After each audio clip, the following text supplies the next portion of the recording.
Oke, kali ini kita akan membahas mengenai metabolisme nukleotida. Sebelum kita masuk ke dalam metabolisme nukleotida, kita akan sedikit membahas tentang basa nitrogen purin dan pirimidin, kemudian nukleosida dan nukleotida, serta tata nama dari masing-masing basa nitrogen jika dia berada pada nukleosida ataupun nukleotida. Nah, yang pertama ini kita akan membahas mengenai pirimidin. Pirimidin merupakan senyawa organik aromatik heterosiklik yang hampir mirip dengan benzena, namun mengandung 2 atom nitrogen pada posisi 1 dan posisi 3-nya. Di sini kita lihat ada 3 buah basa nitrogen pirimidin, yaitu timin, sitosin, dan urasil. Nah, di sini kita lihat pada posisi 1 dan 3 ini adalah atom nitrogennya. Kemudian yang membedakan masing-masing dari basa nitrogen ini adalah rantai samping dari pirimidin ini. Kemudian basa nitrogen purin yaitu senyawa organik aromatik heterosiklik yang terdiri dari cincin pirimidin, jadi cincin yang di atas ini sama, dan terikat dengan cincin imidazol. Nah, untuk basa nitrogen purin itu ada 2, yaitu adenin dan guanin. Berikutnya kita akan mereview juga tentang nukleosida dan nukleotida. Nukleosida merupakan basa nitrogen yang terikat secara kovalen dengan gula ribosa. Jadi ini gula ribosa. Sedangkan nukleotida adalah basa nitrogen yang terikat dengan gula ribosa dan gugus fosfat. Nah, pada nukleosida ataupun nukleotida ini, basa nitrogen ini bisa kita ganti-ganti. Bisa jadi nanti dia basa purin, bisa juga nanti basa pirimidin, sama halnya juga dengan nukleotida. Dan untuk fosfat sendiri itu bisa jadi dia monofosfat, difosfat, dan trifosfat. Berdasarkan perbedaan-perbedaannya itu, maka berikut adalah beberapa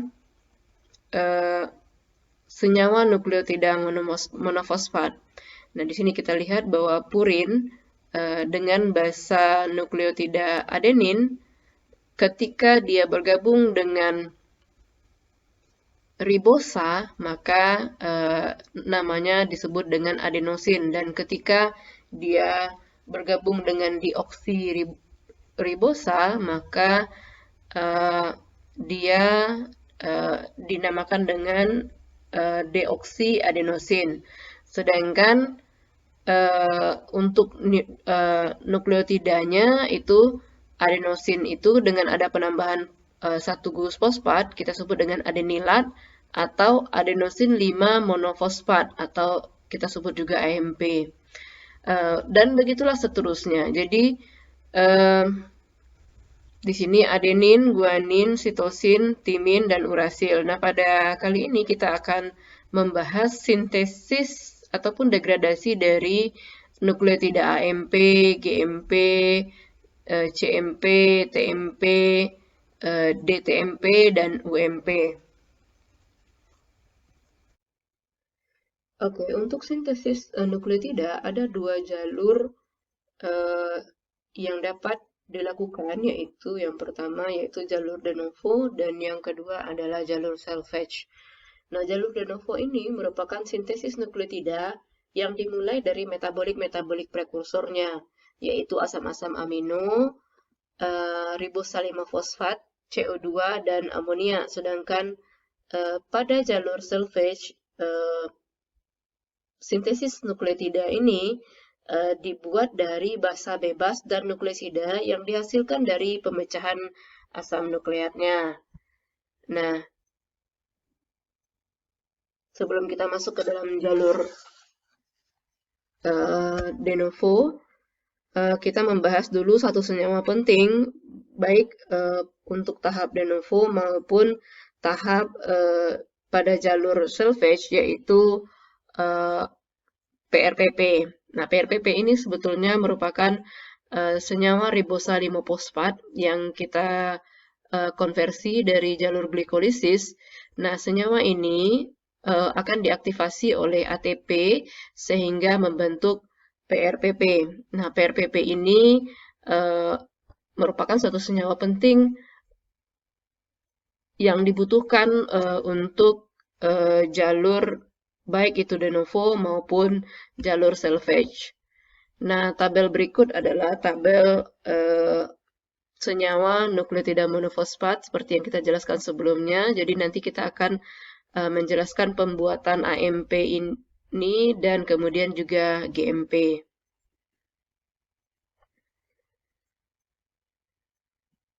Pada gambar paling kanan di atas ini adalah basa pada nukleotida purin. Nah, pada gambar ini kita dapat melihat bahwa masing-masing atom ini itu berasal dari senyawa-senyawa yang berbeda. Seperti N ini dan ini itu berasal dari glutamin, C ini dan ini itu berasal dari format, kemudian atom yang 3 ini berasal dari glisin, C yang ini berasal dari CO2, dan N yang ini berasal dari aspartat. Jadi yang dimaksud oleh de novo, jalur de novo itu adalah sintesis nukleotida purin itu berasal dari beberapa prekursor, yaitu ini asam aminonya, kemudian ada CO2, dan nantinya ada PRPP yang terlibat di sini. Nah, baik kita mulai tahap biosintesis de novo dari nukleotida purin ini. Tahap yang pertama yaitu penempelan gugus amino pada C1-PRPP. Jadi nanti gugus amino itu berasal dari glutamin. Glutamin ini membebaskan gugus amino seperti yang kita jelaskan pada materi-materi sebelumnya, yaitu glutamin dapat melepaskan gugus amino sehingga glutamin berubah menjadi glutamat. Nah, glutamin amino yang dilepaskan dari glutamin ini akan masuk kepada C1 dari PRPP, kemudian membentuk 5-fosfoderibosylamin. Pada tahap kedua, yaitu penambahan 3 atom dari glisin dan membutuhkan energi dalam bentuk ATP. Nah, glisin ini menyumbangkan ketiga atomnya itu di pada basa purin ini. 1, 2, dan 3. Nah, reaksi ini membutuhkan energi dalam bentuk ATP, sehingga nantinya ini dapat mengaktifkan gugus karboksil yang ada pada C yang ini. Pada tahap selanjutnya, yaitu tahap ketiga, gugus amino yang ada di sini itu diformulasi oleh N10 formil H4 folat. Nah, kemudian reaksi ini akan membentuk FGAR. Pada tahap selanjutnya, yaitu penambahan gugus amino pada C ini yang berasal dari glutamin. Nah, reaksi ini juga dibantu oleh ATP. Nah, dari reaksi ini akan terbentuklah senyawa FGAM. Nah, senyawa FGAM ini sebetulnya jika kita lihat cincin imidazol itu sudah lengkap semua atomnya, namun sayangnya ini masih belum dalam bentuk siklik, sehingga pada tahap terakhir pembentukan cincin imidazol, yaitu tahap kelima, dehidrasi dengan bantuan ATP untuk membentuk imidazol ini. Nah, ini adalah pengeluaran H2O yang terjadi. Nah, senyawa ini kita sebut dengan 5-aminoimidazol ribonukleotida atau yang disingkat menjadi AIR. Oke, mari kita ulang kembali tahapan-tahapannya. Yang pertama yaitu gugus amino yang dari glutamin ini akan masuk kepada PRPP. Kemudian tahap berikutnya adalah penyumbangan 3 atom yang berasal dari glisin. Kemudian penambahan gugus aldehid. Ya, yang kita tuju adalah C-nya sebetulnya di sini.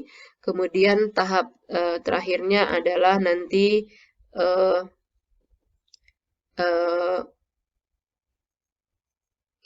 dehidrasi, yaitu pembentukan cincin dari imidazol ini. Di sini dapat kita lihat bahwa sebetulnya untuk pembentukan reaksi berikutnya, cincin 6 ini, 3 dari atom 3 dari atom yang ada pada heterosiklik berikutnya itu sudah ada sebetulnya. Sehingga pada tahap berikutnya kita tinggal menambahkan 3 atom ini lagi. Hanya 3 atom ini saja lagi. Nah, AIR ini, senyawa AIR ini untuk melengkapi tahap berikutnya, maka proses berikutnya adalah penambahan gugus karboksil berasal dari CO2 atau HCO3- dengan bantuan ATP. Reaksi karboksilasi ini merupakan reaksi yang tidak biasa, yaitu tidak membutuhkan biotin.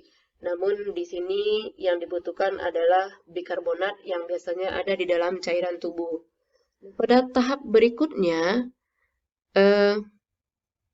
terjadi reaksi penata ulangan transfer gugus karboksilat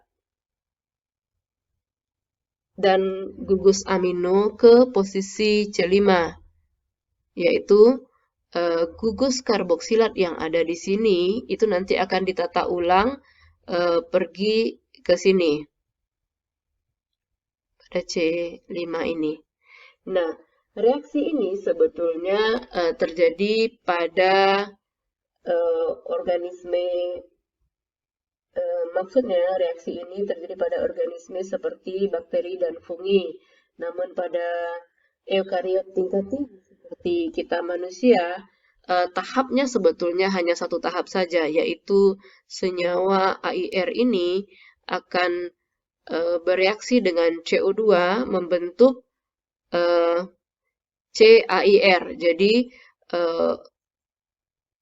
karboksilat ini akan langsung masuk ke posisi C kelima ini.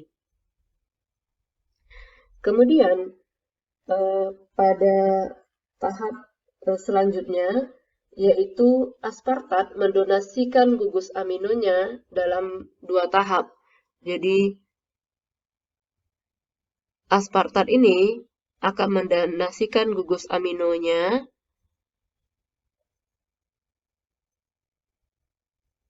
yang pertama yaitu pembentukan amida. Jadi pembentukan amida di sini. Kemudian setelah amida itu terbentuk, maka akan diikuti dengan pengeluaran karbon skeleton dari aspartat itu dalam bentuk fumarat. Jadi nanti setelah masuknya N pada posisi ini, kemudian karbon skeletonnya ini akan keluar dalam bentuk fumarat. Nah, setelah hal ini terjadi, maka reaksinya akan dilanjutkan kepada tahap berikutnya. Nah, karbon terakhir itu disumbangkan oleh N-formil H4 folat kembali seperti pada tahap reaksi ketiga ini. Jadi tahap reaksi ke-10 nanti akan diformulasi kembali menggunakan N10 formil tetahidrofolat. Nah, reaksi ini akan membentuk FAICAR. Nah, kita lihat bahwa semua atom yang dibutuhkan untuk pembentukan basa pirimidin sebetulnya sudah lengkap, namun masih belum siklik, sehingga tahap terakhirnya yaitu adalah tahap dehidrasi, yaitu pengeluaran H2O, sehingga nantinya akan terbentuklah siklik. Nah, dengan dikeluarkannya H2O dari FAICAR ini, maka akan terbentuklah inosinat. Nah, reaksi ini dibantu oleh enzim IMP sintase. Senyawa inosinat atau IMP ini merupakan nukleotida purin pertama yang dihasilkan dalam jalur de novo. Kemudian IMP ini juga dapat menjadi senyawa intermediate dari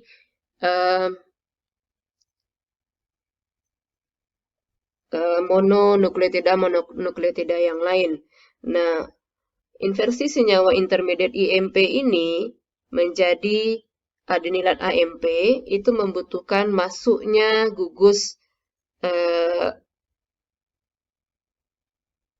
amino yang berasal dari aspartat dan bantuan energi dari GTP. Kemudian pada tahap selanjutnya akan dikeluarkanlah fumarat. Sedangkan untuk pembentukan nukleotida purin GMP itu dapat dilakukan dengan mengkonversi IMP ini dengan adanya air dan NAD+, kemudian dilanjutkan dengan penambahan gugus amino yang berasal dari glutamin.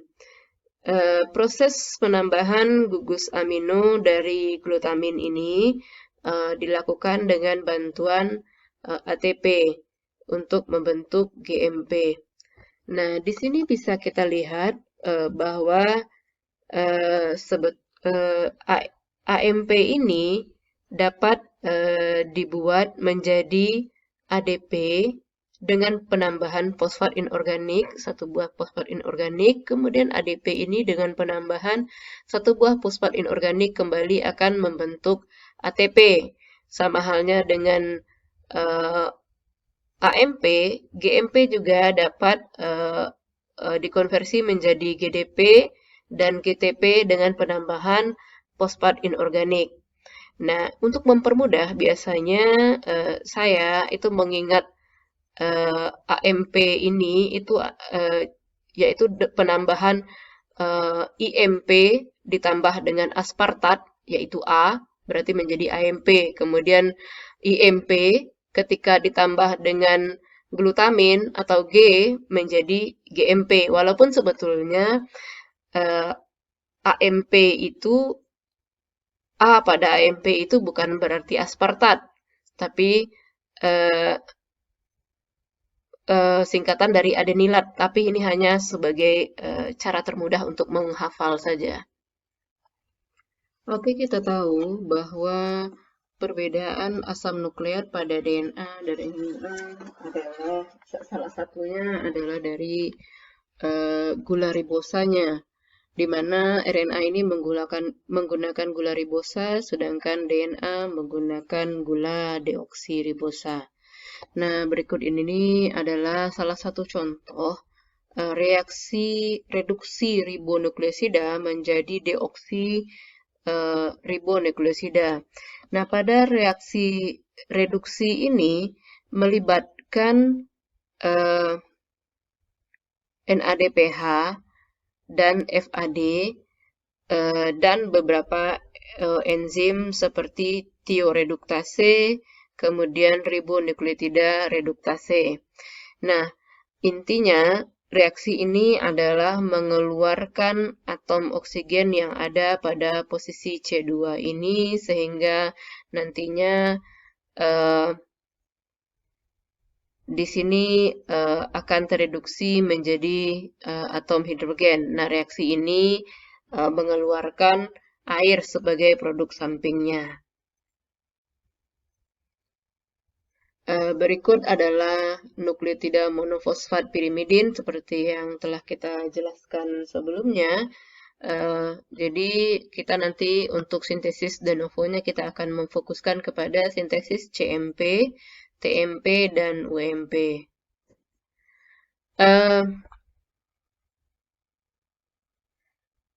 Sintesis nukleotida pirimidin secara de novo itu akan berbeda dengan sintesis de novo nukleotida purin. Pada nukleotida purin, basa nitrogen itu dibuat dengan cara penempelan amino pada PRPP, kemudian baru nantinya disintesis atau dimasukkan masing-masing atom itu ke dalam basa cincin basanya. Berbeda dengan jalur de novo untuk nukleotida pirimidin, pada jalur ini tahap pertamanya itu adalah pembentukan cincin heterosikliknya dulu. Jadi cincin heterosikliknya itu dibuat terlebih dahulu, kemudian baru dilekatkan kepada PRPP. Nah, ini juga salah satu sebab kenapa sumber karbon dan nitrogen dari kedua cincin baik itu basa purin maupun basa pirimidin itu berbeda. Nah, untuk biosintesis dari nukleotida pirimidin ini dimulai dari reaksi aspartat dengan karbomail fosfat. Namun reaksi pembentukan karbomail fosfat ini dimulai dari pembentukan atau reaksi antara HCO3- dengan glutamin dan bantuan 2 ATP sehingga terbentuklah karbomail fosfat. Nah, reaksi antara glutamin dengan HCO3- inilah yang menjadi backbone dari atom C dan N berikut ini. Jadi ini berasal nantinya dari karbomail fosfat. Kemudian karbomail fosfat ini akan bereaksi dengan aspartat membentuk N-karbomail aspartat. Nah, kita bisa ingat bahwa karbomail fosfat ini juga merupakan senyawa intermediate pada reaksi sintesis urea. Namun pembentukan karbomail fosfat pada siklus urea itu terbentuk pada mitokondria dengan bantuan enzim karbomail fosfat sintase. Sedangkan pada reaksi de novo nukleotida pirimidin itu pembentukan karbomail fosfatnya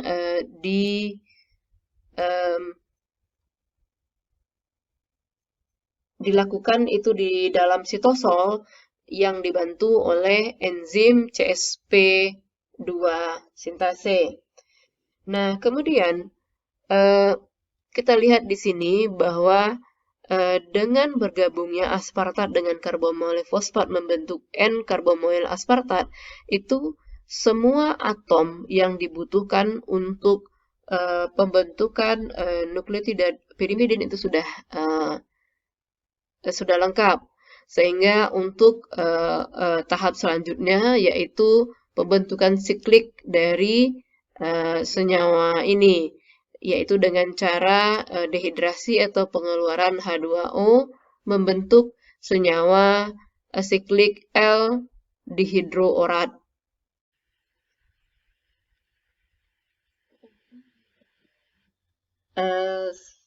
Senyawa siklik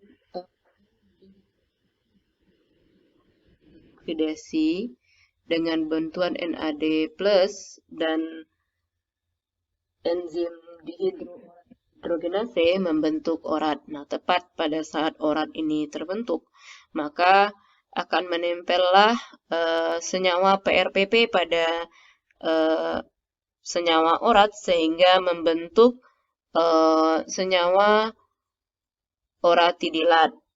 Nah, kemudian oratidilat ini oksilase dengan pengeluaran CO2 menjadi uridilat atau yang lebih sering kita singkat dengan UMP. Senyawa UMP ini merupakan nukleotida pirimidin pertama yang terbentuk dari jalur de novo. Nah, senyawa ini dapat juga digunakan untuk pembentukan UDP dengan penambahan fosfat inorganik, kemudian penambahan satu buah lagi fosfat inorganik itu dapat membentuk UTP, dan UTP ini dapat kita gunakan pada sintesis RNA. Kemudian UDP juga dapat dibuat menjadi deoksi UDP seperti yang kita jelaskan pada reaksi reduksi sebelumnya. Kemudian UDP dapat dikonversi menjadi UMP. Nah, UMP sendiri itu dapat dikonversi menjadi CTP itu melalui IDP. Jadi UMP ini dengan penambahan fosfat inorganik maka menjadi UDP. Kemudian UDP ini dapat diubah menjadi UTP. Nah, UTP yang ada di sini dengan penambahan gugus amino yang berasal dari glutamin dan bantuan dari ATP itu dapat membentuk CTP, yaitu penambahan gugus aminnya pada posisi ini.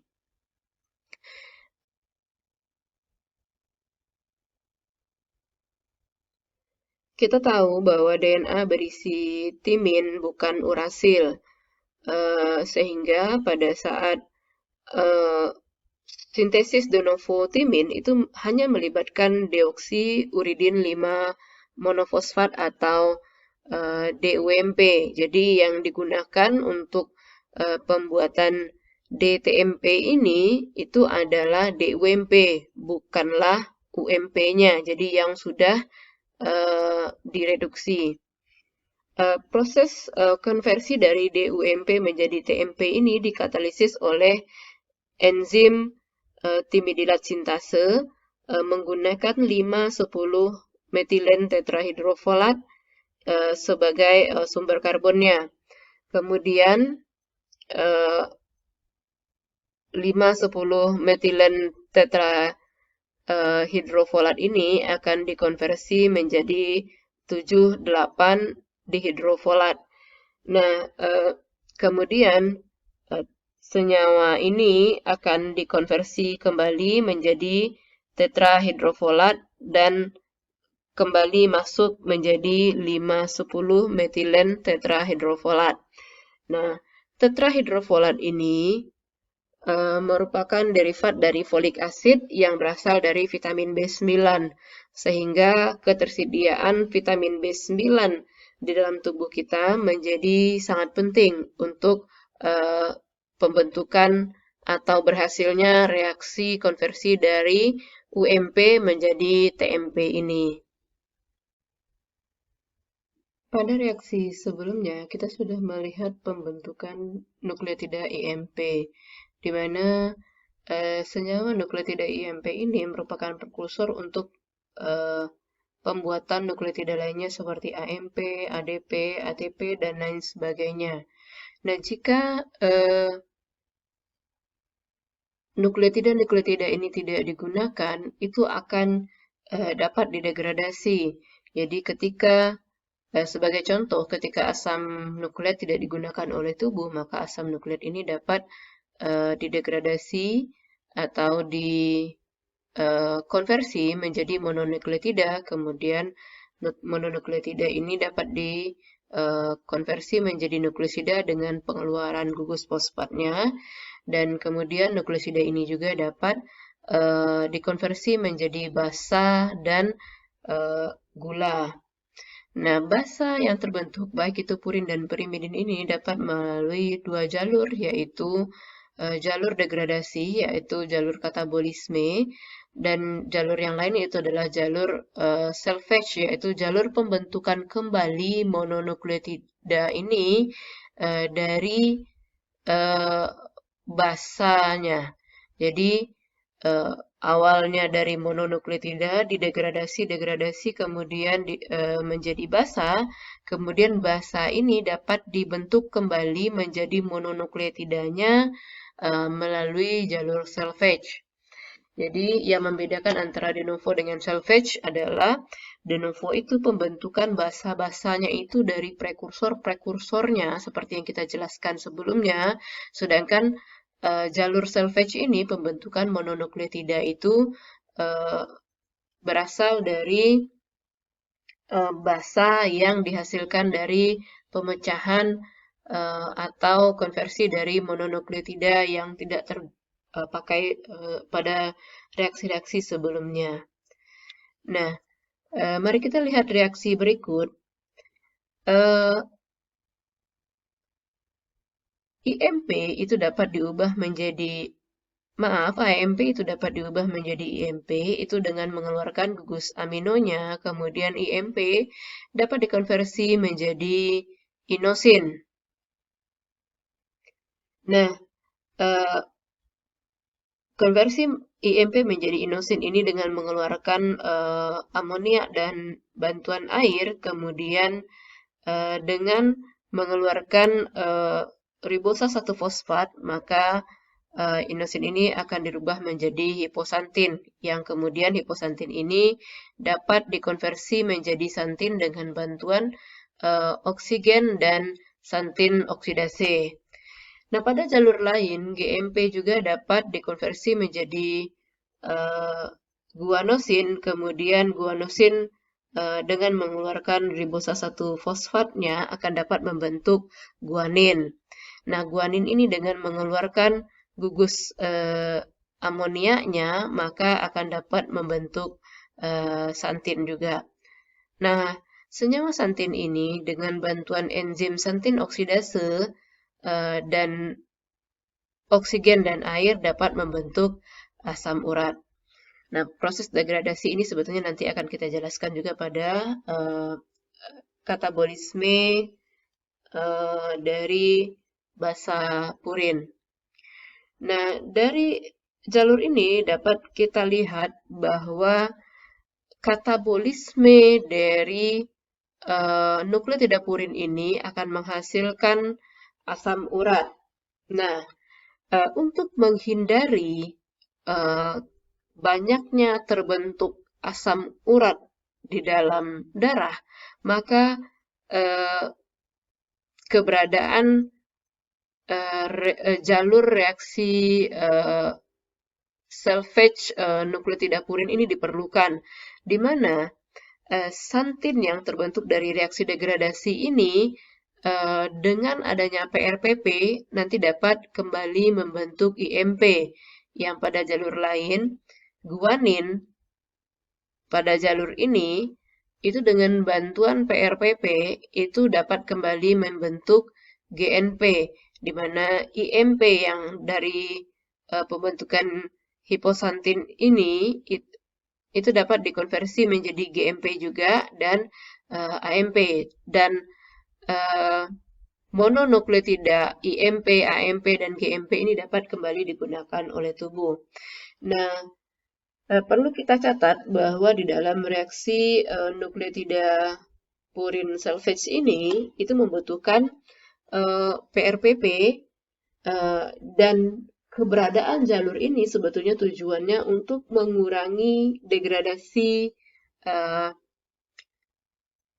purin membentuk asam urat, sehingga dengan berkurangnya jalur degradasi purin ini, basa purin ini, maka akan berkurang jugalah pembentukan asam urat atau urisemia di dalam tubuh kita.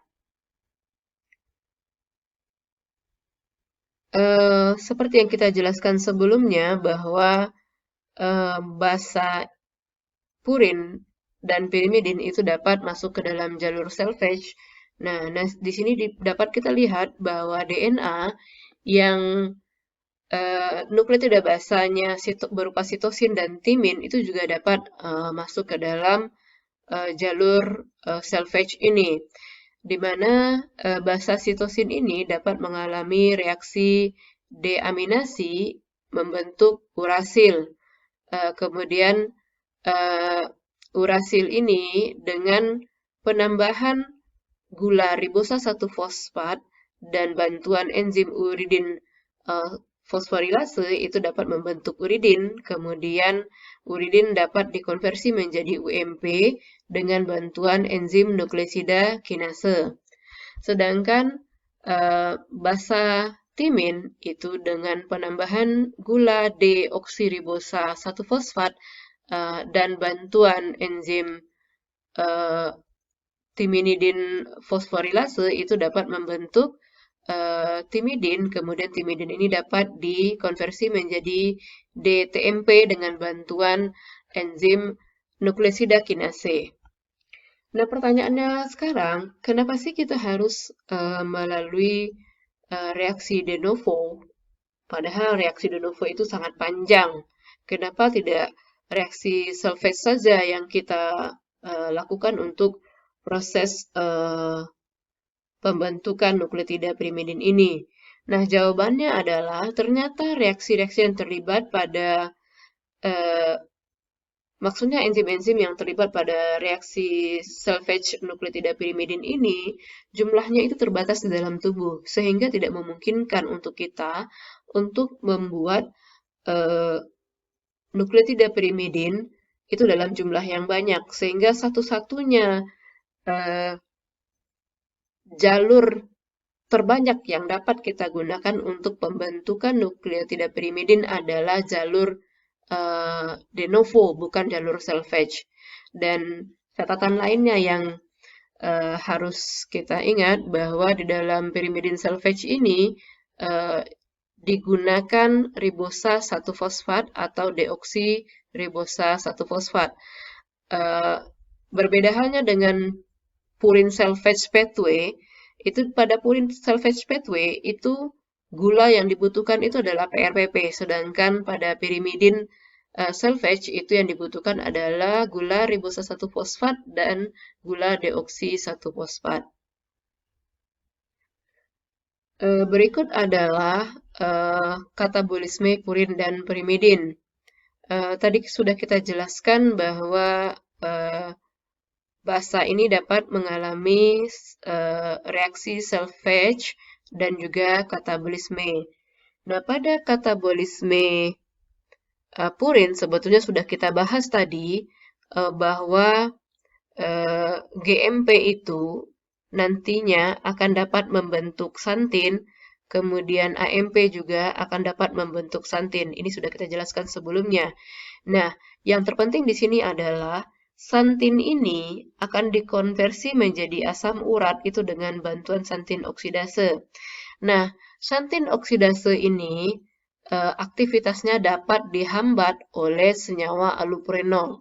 Makanya penderita penyakit asam urat itu dapat menggunakan senyawa allopurinol untuk pembentukan asam urat.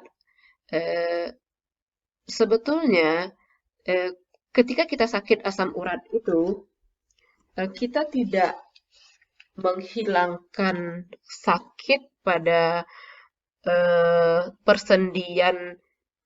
persendian kita yang tertumpuk oleh asam urat itu, namun kita berusaha untuk menghentikan pembentukan asam urat dengan cara penambahan allopurinol. Jadi allopurinol ini menghambat reaksi santin oksidase sehingga asam urat tidak terbentuk lagi. Nah, jika dengan adanya penghambatan aktivitas santin oksidase ini, kita berharap asam urat yang kristal asam urat atau natrium urat yang terbentuk pada persendian kita itu, kita berharap dengan adanya air akan terlarut kembali sehingga dapat dibawa ke dalam ginjal dan dibuang di dalam ginjal nantinya. Pada gambar sebelah kanan ini adalah reaksi katabolisme pirimidin, di mana ini adalah basa urasil, ini adalah basa timin. Nah, urasil ini dapat dikonversi menjadi dihidrourasil dengan bantuan NADPH. Kemudian dengan adanya air, maka dihidrourasil ini dapat membentuk ureidopropionat dan alanin. Kemudian dengan beberapa tahap reaksi, maka reaksi akhir dari katabolisme pirimidin dari urasil ini adalah pembentukan asetil-CoA. Dan asetil-CoA ini seperti pada materi-materi sebelumnya itu dapat kita gunakan sebagai sumber energi dan juga dapat masuk ke dalam jalur TCA. Untuk reaksi katabolisme pirimidin, basa timin ini sama halnya dengan urasil, itu juga dapat dikonversi menjadi dihidrotimin dengan bantuan NADPH. Nah, sebetulnya pada tahap ini dan tahap ini itu sama sebetulnya, namun nantinya di tahap akhirnya nanti ketika alanin atau aminoisobutirat ini direaksikan, basa timin ini nantinya reaksi akhirnya itu adalah suksinil-CoA, yang dimana kita ketahui juga suksinil-CoA merupakan prekursor yang dapat kita gunakan pada reaksi TCA. Demikianlah penjelasan kita mengenai metabolisme nukleotida. Semoga bermanfaat.